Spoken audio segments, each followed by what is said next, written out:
Hi friends, मैं आकांक्षा शर्मा जी की वित्त आकांक्षा में आपका स्वागत करती हूँ। फ्रेंड्स, आज हम हिंदी आत्मकथा से संबंधित प्रश्न पढ़ने वाले हैं और ये वीडियो इसलिए महत्वपूर्ण है क्योंकि मैं ये ट्रिक द्वारा कराने वाली हूँ।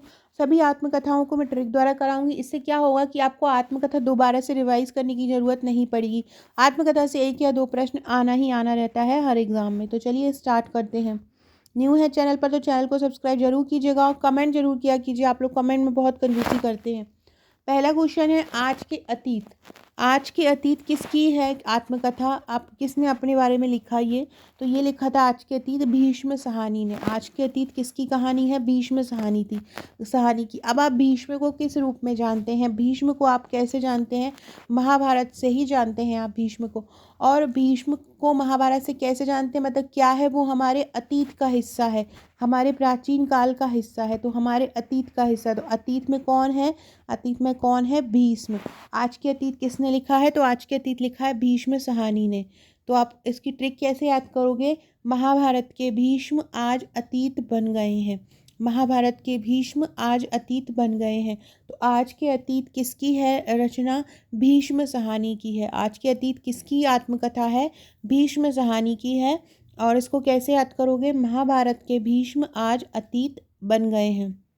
दूसरा क्वेश्चन है, अर्थकथा।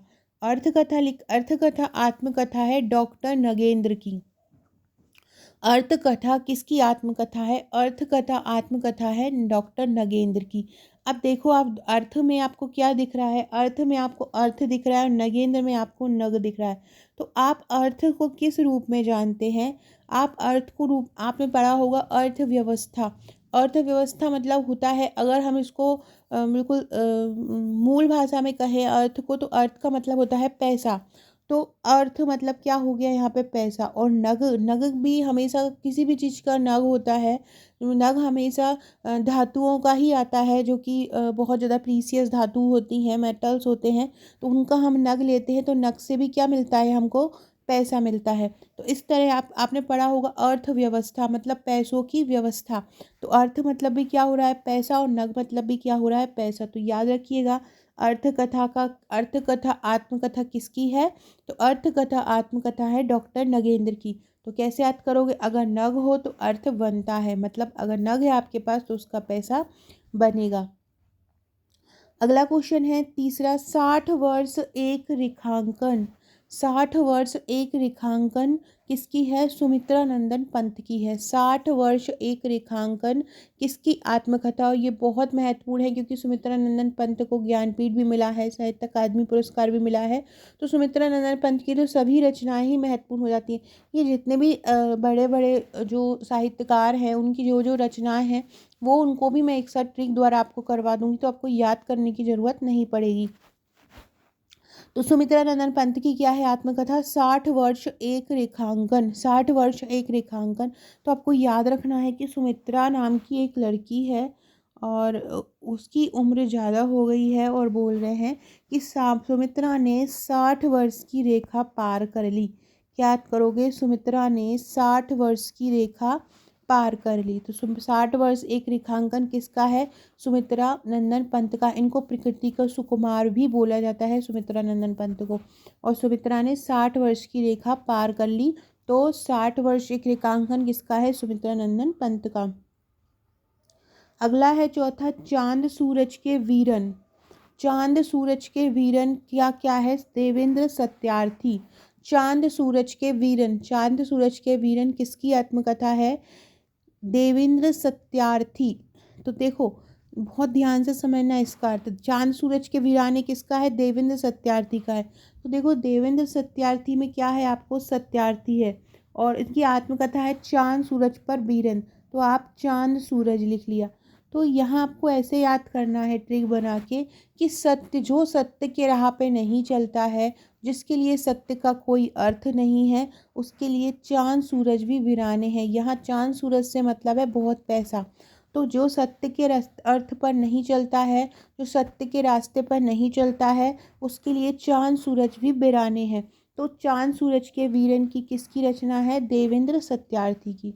अगला है अर्ध कथानक। क्या है? अर्ध कथानक। अर्ध कथानक है बनारसी दास जैन की। किसकी है अर्थ कथानक? अर्ध कथानक है बनारसी दास जैन की। तो आपको ऐसे लिखना है कि बनारस में जो कथा सुनाई जा रही है वो आधी सुनाई जा रही है। बनारस में कथा भगवान का बहुत ज़्यादा मतलब लोग दर्शन करने के लिए जाते हैं वहाँ पे, तो बहुत सारे मंदिर हैं वहाँ पर। तो आपको ऐसे याद कर लेना है कि बनारस में आधी कथा सुनाई जा रही है। क्या हो रहा है बनारस में? बनारस में आधी कथा सुनाई जा रही है। तो अर्ध कथानक किसका है? बनारसी दास जैन का है अर्ध कथानक। और बनारस में आधी कथा सुनाई जा रही है। फ्रेंड्स कमेंट करके मुझे बताइएगा कि इरावती किसकी रचना है। कमेंट करके मुझे बताइएगा कि इरावती को किसने लिखा है। बहुत इम्पोर्टेंट है, व्यापम के पुलिस कांस्टेबल के पहले के एग्ज़ाम में आ चुका है। तो कमेंट करके बताइएगा कि इरावती किसकी रचना है। अगला है स्वचरित आत्मचरित। स्वचरित आत्मचरित किसकी रचना है, किसकी आत्मकथा है स्वचरित आत्मचरित? दयानंद सरस्वती की रचना। दयानंद सरस्वती ने अपनी आत्मकथा को क्या नाम से लिखा? स्वचरित आत्मचरित। क्या लिखा? स्वचरित आत्मचरित। तो सरस्वती इसमें लिखा है सरस्वती जी, और दयानंद सरस्वती लिखा है और आत्मचरित लिखा है। तो आपको याद रखना है कि सरस्वती से ही आत्मचरित का माध्यम है। सरस्वती मतलब यहाँ पे विद्या का है, तो विद्या से ही आत्मचरित्र का निर्माण होता है। तो दयानंद सरस्वती की रचना क्या है? स्वचरित आत्मचरित है। क्या है? स्वचरित आत्मचरित। अगला है संत राय। अगला क्वेश्चन क्या है? सातवां, संत राय। संत राय की आत्मकथा है मेरे जीवन का अनुभव। क्या है संत राय की आत्मकथा? संत राय की आत्मकथा है मेरे जीवन का अनुभव। आपको उसको ट्रिक से कैसे याद रखोगे? संतों से ही जीवन का अनुभव सीखना चाहिए। संतों से जीवन का अनुभव सीखना चाहिए। तो मेरे जीवन का अनुभव क्या है? संत राय। मेरे जीवन का अनुभव क्या है? संत राय है। और कैसे लिखोगे? संतों से जीवन का अनुभव सीखना चाहिए। अगला क्वेश्चन है प्रवासी की आत्मकथा। प्रवासी की आत्मकथा किसकी रचना है? भवानी दयाल सन्यासी की। प्रवासी की आत्मकथा ये किसने लिखी है? ये भवानी दयाल सन्यासी ने लिखी है। और ऐसे आपको याद करना है, भवानी दयाल सन्यासी का सन्यासी याद रखना है और प्रवासी की आत्मकथा का प्रवासी याद रखना है। तो आपको याद रखना है सन्यासी हमेशा प्रवासी होते हैं, वो एक जगह से दूसरी जगह पे घूमते रहते हैं। तो अगला करते हैं फ्रेंड्स। अगर आप एक या दो बार इस वीडियो को पढ़ लेंगे तो ये अभी जो मैंने 8 ट्रिक बताई है कभी नहीं भूलेंगे। क्वेश्चन में इसकी ये ऑप्शन आता है तो आप इनका तो लगाएंगे ही लगाएंगे, दूसरे भी आते हैं तो आप उसको एलिमिनेट कर सकते हैं कि ये वाली तो उनके लिए उनकी है ट्रिक द्वारा, और आप इसको बहुत अच्छे से कर पाएंगे। मैं 2000 वस्तुनिष्ठ करंट के भी लेके आने वाली हूँ आपको, राष्ट्रीय अंतर्राष्ट्रीय स्तर के, जो आपको MPPSC प्रीलिम्स में, MP पटवारी में, और जो भी व्यापम के एग्ज़ाम आ रहे हैं या अदर स्टेट के एग्ज़ाम है उनमें आपको हेल्प करेंगे।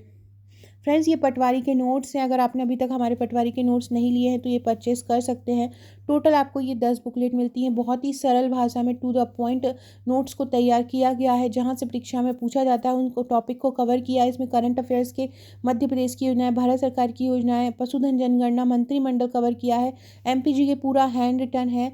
उसके अलावा सामान्य ज्ञान है, विज्ञान 3000 वन लाइनर है, व्यापम की परीक्षाओं में बार बार पूछे जाने वाले प्रश्न हैं, हिंदी है, गणित तक शक्ति है, कंप्यूटर दक्षता है, सामान्य प्रबंधन पूरा हैंड रिटन है फ्लो चार्ट डायग्राम के साथ। और सबसे महत्वपूर्ण चीज़ इसके साथ जो मिलने वाला है, इसके साथ मिलने वाला है आपको ये व्हाट्सएप का ग्रुप। ये व्हाट्सएप का ग्रुप आपके लिए ऑनलाइन कोचिंग का काम करेगा। जो ट्रिक्स मैं आपको करा रही हूँ ऐसी ट्रिक्स वहाँ हमेशा दी जाती हैं, रेगुलरली रोज़ वहाँ पे इस प्रकार की ट्रिक्स दी जाती हैं, याद कराया जाता है चीज़ों को, चाहे वो मैथ्स की ट्रिक्स हो, चाहे वो रीजनिंग की ट्रिक्स हो, वहाँ हर चीज़ को याद कराया जाता है। बहुत सारे फैक्ट दिए जाते हैं रोज़, कंप्यूटर की शॉर्टकट की, कंप्यूटर के क्वेश्चन, प्रबंधन के सिद्धांत, प्रबंधन की बुक्स, हर चीज़ वहाँ पे ट्रिक से कराई जाती है। और करंट अफेयर्स दिया जाता है, मैथ्स के कठिन से कठिन सवालों को कैसे सरल तरीके से कर सकते हैं, प्रीवियस ईयर्स के प्रश्न कैसे कर सकते हैं, तो ये सब इस ग्रुप में करवाया जाता है। अगर आप ये नोट्स लेना चाहते हैं तो ऊपर दिए नंबर पर मुझे व्हाट्सअप कर सकते हैं। इसके अलावा अगर आप प्रीलिम्स के नोट्स लेना चाहते हैं तो प्रीलिम्स की आपको 11 बुकलेट मिलती हैं, और इसके साथ भी करंट अफेयर्स के नोट्स फ्री मिलते हैं। और इसके साथ भी एक व्हाट्सअप का ग्रुप फ्री मिलता है जिसमें आपकी तैयारी कराई जाती है। हमारे नोट्स के साथ सबसे बड़ी खासियत यह है कि हम चाहे मेंस के नोट्स हो, चाहे प्रीलिम्स के हों, चाहे पटवारी के हों, हम सभी के साथ आपको एक ग्रुप प्रोवाइड कराते हैं जहाँ पर हम आपकी तैयारी करा देते हैं। मतलब नोट्स के अकेला ही हमारा देना एक माध्यम नहीं है, हम उसमें व्हाट्सएप के थ्रू भी आपकी तैयारी कराई जाती है। अगला क्वेश्चन है गुलाब राय। अगला क्वेश्चन है नवा गुलाब राय। गुलाब राय की रचना क्या है? मेरी असफलताएं। गुलाब राय की रचना क्या है? मेरी असफलताएं। तो आपको याद रखना है कि आपका कोई एक दोस्त है और वो असफल हुआ है और आपने उसको जाके गुलाब दे दिया है। तो वो आपको बोल रहा है मैं असफल हुआ हूँ, तुम मुझे गुलाब दे रहे हो। तो आप उसको बोल रहे हो कि ये गुलाब मैं तुम्हारी आगे की सफलता के लिए दे रहा हूँ। तो याद कैसे रखना है आपको गुलाब राय को? मेरी असफलताएं गुलाब राय की है। और ट्रिक कैसी है? मेरी असफलता पर गुलाब देते हो। अगला है रामविलास शुक्ल। रामविलास शुक्ल की है मैं क्रांतिकारी कैसे बना। अब देखो, अब इसको कैसे याद रखोगे? आपने एक सुना है रामचंद्र शुक्ल। रामचंद्र शुक्ल आपने सुना है, तो एक बार रामविलास ऐसे ही मार्केट में जा रहा था और रामविलास ने क्या देखा कि उसका नाम लिखा हुआ है रामचरण शुक्ल, और लिखा है कि क्रांतिकारी रामचरण शुक्ल लिखा था वो रामचरण शुक्ल। इन्होंने पढ़ा रामविलास शुक्ल, तो वो ये बोलता है कि ये मैं तो कभी क्रांतिकारी बना ही नहीं हूँ, मैं क्रांतिकारी कैसे बना? क्योंकि नाम नाम सेम है, तो वो कंफ्यूज हो गया। तो ऐसे आपको याद रखना है, रामविलास ने रामचरण शुक्ल का नाम खुद का समझा और सोचा कि यार मैं क्रांतिकारी कब कैसे बना। तो ऐसे आपको ये याद हो जाएगा। अगला है श्याम सुंदर दास। श्याम सुंदर दास मेरी आत्म कहानी। क्या है? श्याम सुंदर दास की मेरी आत्म कहानी। मेरी आत्म कहानी। तो इसको कैसे याद करना है? मेरी आत्म कहानी। मेरी आत्म कहानी को किसने लिखा? श्याम सुंदर दास ने लिखा। तो आपको याद करना है, श्याम की कहानी सुंदर तरीके से अपने मानकर सुनो। श्याम की कहानी सुंदर तरीके से अपना मानकर सुनो। श्याम मतलब कान्हा, उनकी कहानी सुंदर तरीके से अपनी मानकर सुनो। फ्रेंड, डिस्क्रिप्शन बॉक्स में आपको हमारे व्हाट्सएप, टेलीग्राम, फेसबुक, ट्विटर का लिंक मिल जाएगा, ज्वाइन कर लीजिएगा। अगर आप महिलाएं हैं जो मेरा वीडियो देख रही हैं, तो ट्विटर पर ज़्यादा से ज़्यादा ट्वीट कीजिए महिला सुपरवाइजर वैकेंसी जल्दी लाने के लिए। मैंने ट्वीट किया है और उसको ज़्यादा से ज़्यादा रीट्वीट कीजिए। वो ट्वीट की जो लिंक है वो अगर आप मुझसे व्हाट्सएप पर लेना चाहें तो ले सकते हैं। इसके अलावा आप मुझे इंस्टा पे भी फॉलो कर सकते हैं। AKANKSHA1957 मेरी इंस्टा आईडी है, तो आप मुझे इस पर भी फॉलो कर सकते हैं। GK with Akanksha Facebook group से भी आप मुझे फॉलो कर सकते हैं। चैनल को सब्सक्राइब जरूर कीजिएगा ताकि आपको आने वाली सभी वीडियोस का इन्फॉर्मेशन मिलता रहे। अगला है मूलचंद अग्रवाल। मूलचंद अग्रवाल है पत्रकार की आत्मकथा। मूलचंद अग्रवाल ने क्या आत्मकथा लिखी है? पत्रकार की आत्मकथा। मूलचंद अग्रवाल ने क्या लिखा? पत्रकार की आत्मकथा। तो जो पत्रकार होते हैं ना, वो हर चीज़ को बहुत जल्दी पकड़ लेते हैं। तो पत्रकार साहब जब न्यूज़ लेने आते हैं तो मूल जड़ को भी पकड़ कर ले जाते हैं। तो पत्रकार साहब मूल को भी पकड़ लेते हैं। पत्रकार की आत्मकथा मूलचंद अग्रवाल। पत्रकार साहब मूल को भी पकड़ लेते हैं। अगला क्वेश्चन है राहुल संकृत्यायन। राहुल संकृत्यायन। राहुल संकृत्यायन के जो उनकी आत्मकथा है, राहुल संकृत्यायन के, इनकी है आत्मकथा मेरी जीवन यात्रा। क्या है? मेरी जीवन यात्रा। राहुल संकृत्यायन के जो आत्मकथा है वो है मेरी जीवन यात्रा। तो आपको याद करना है कि देखो, संकृत्यायन से आपका समझ में आ रहा है कीर्तन, संकीर्ति। तो कीर्तन करते करते मेरी जीवन यात्रा चली। कीर्तन करते करते मेरी जीवन यात्रा चली। तो मेरी जीवन यात्रा कैसे चली है? कीर्तन करते करते चली है। किसने लिखा है?